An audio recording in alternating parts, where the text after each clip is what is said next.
और आइए सीधा रुक कर लेते हैं तेलंगाना के करीमनगर का, जहां चुनावी जनसभा को संबोधित करने पहुंचे प्रधानमंत्री नरेंद्र मोदी। क्या कुछ कह रहे हैं, सुनवा देते हैं आपको। विकास से लेकर आर्थिक सहायता तक हर स्तर पर भाजपा सरकार आपके साथ खड़ी है। మిత్రులారా 10 సంవత్సరాలుగా ఎన్డీఏ ప్రభుత్వము అన్ని రంగాల్లో ఏ రకంగా అభివృద్ధి చేసుకుంటూ పోతున్నదో మీరు చూస్తా ఉన్నారు। ఇవాళ వ్యవసాయ రంగాన్ని ఆధునీకరణ చేసి వ్యవసాయాన్ని లాభసాటిగా మార్చేదానికి ఇవాళ రైతులకు పెట్టుబడి సాయం కింద ఆర్థికంగా ఆదుకుంటా ఉన్నాం। దాంతో పాటు ఇవాళ నానో యూరియా కానివ్వండి, లేదా ఇవాళ కిసాన్ సమ్మాన్ నిధి పేరు మీద కానివ్వండి, లేదా ఇవాళ ఫసల్ బీమా పేరు మీద రైతులను ఆదుకునేటువంటి ఇవాళ కార్యక్రమాలు చేపడుతున్నాం। ఇవాళ టెక్స్టైల్ పార్క్స్ కూడా ఏ రకంగా దేశవ్యాప్తంగా అభివృద్ధి చేస్తూ ఉన్నాం। ప్రతి ఇంటిలో కూడా ఒక నైపుణ్యత ఉన్నటువంటి వ్యక్తులను ఆ స్కిల్ డెవలప్మెంట్ తర్వాత వాళ్ళను ఏ రకంగా తయారు చేసి ప్రతి ఇంటికి కూడా ఈ యొక్క ప్రభుత్వం యొక్క పథకాలు చేరవేస్తూ ఉన్నాము। साथियों, बीजेपी हमेशा नेशन फर्स्ट, राष्ट्र प्रथम के सिद्धांत पर चलती है, जबकि तेलंगाना में कांग्रेस और बीआरएस फैमिली फर्स्ट इस पर चलती है। ये लोग ऐसे हैं, इनकी पॉलिटिकल पार्टी ऐसी है, by the family, for the family, of the family, यही इनका खेल है। कांग्रेस और बीआरएस में कोई अंतर नहीं है, ये एक ही चट्टे बट्टे के लोग हैं, वो एक ही सिक्के की बाजू है। कांग्रेस और बीआरएस को कौन जोड़ता है? कांग्रेस और बीआरएस को करप्शन जोड़ता है, करप्शन।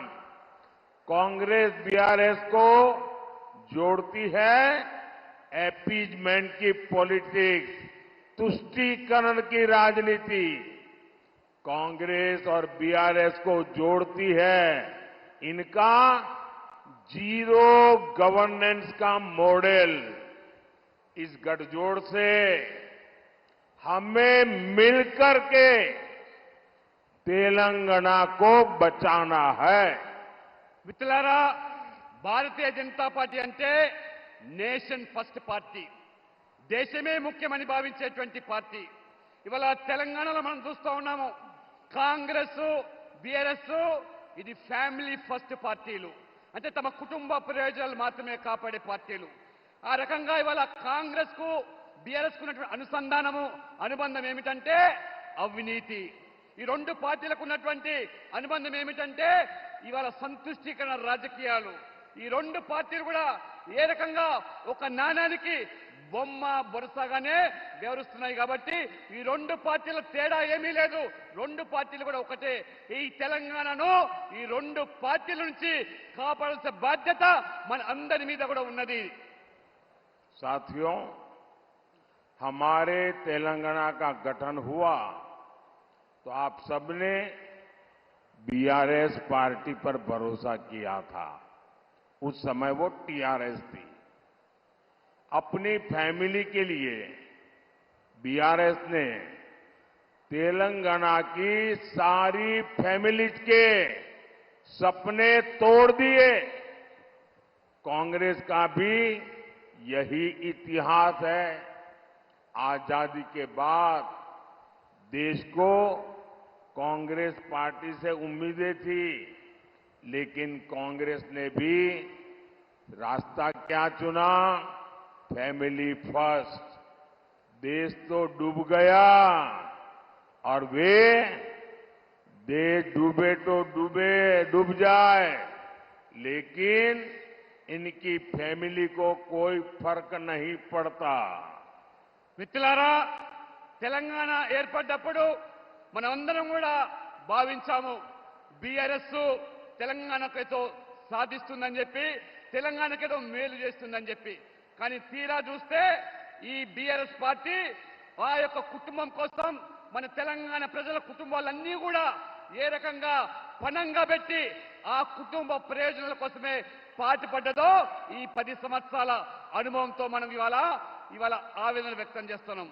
కాంగ్రెస్ స్వాతంత్రం వచ్చిన తర్వాత కాంగ్రెస్ ఏదో మేలు చేస్తుందని ఆ రోజు మనం భావించాం. కానీ కాంగ్రెస్ కూడా వారి యొక్క కుటుంబ ప్రయోజనాలే ముఖ్యమని చెప్పి ఏ రకంగా దేశాన్ని ఇవాళ దోచుకున్నదో, ఆ దేశం ఏమైనా పర్వాలేదు కానీ నా కుటుంబం బాగుంటుంది అని చెప్పి ఆ రకంగా కాంగ్రెస్ వంశపారపర రాజకీయాలకు ఏ రకంగా తెరలేపిందో మనం ఇవాళ కల్లారా చూస్తా ఉన్నాం.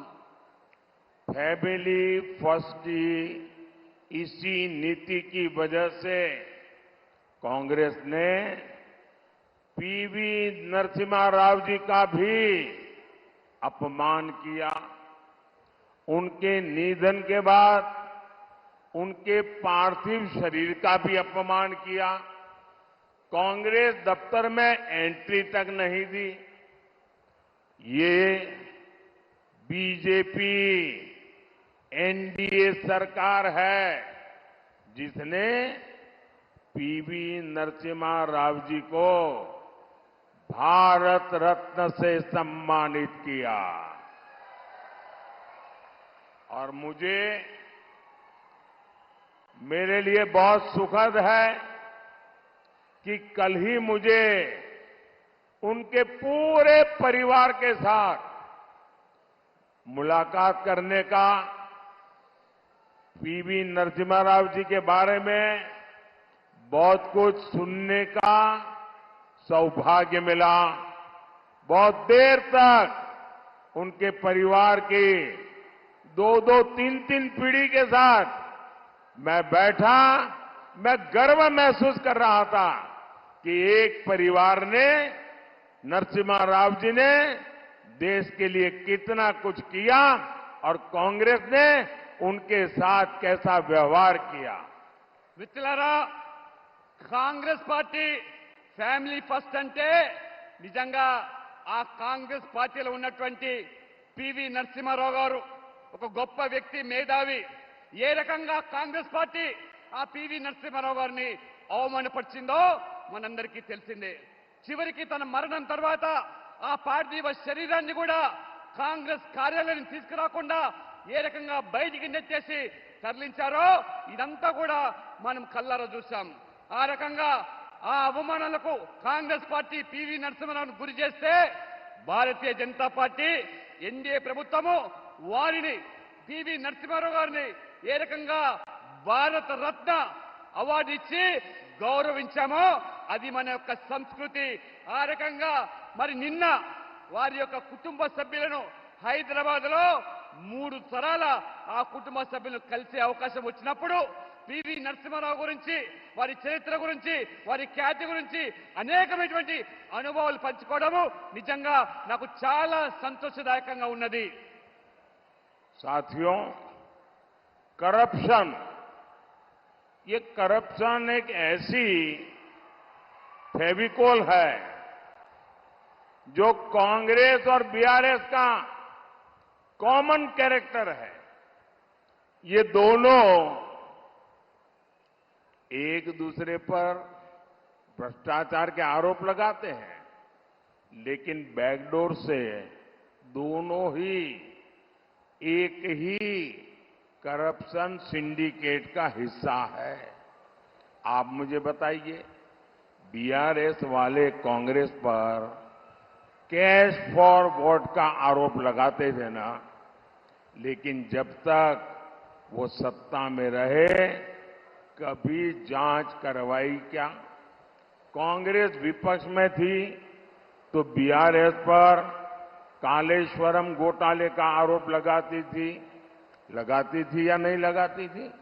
ये आए दिन हंगामा भी करते थे, लेकिन इतने दिन से तेलंगाना में कांग्रेस सरकार है, इन्होंने कालेश्वरम घोटाले की कोई जांच अभी तक नहीं करवाई, क्योंकि दोनों एक ही करप्शन सिंडिकेट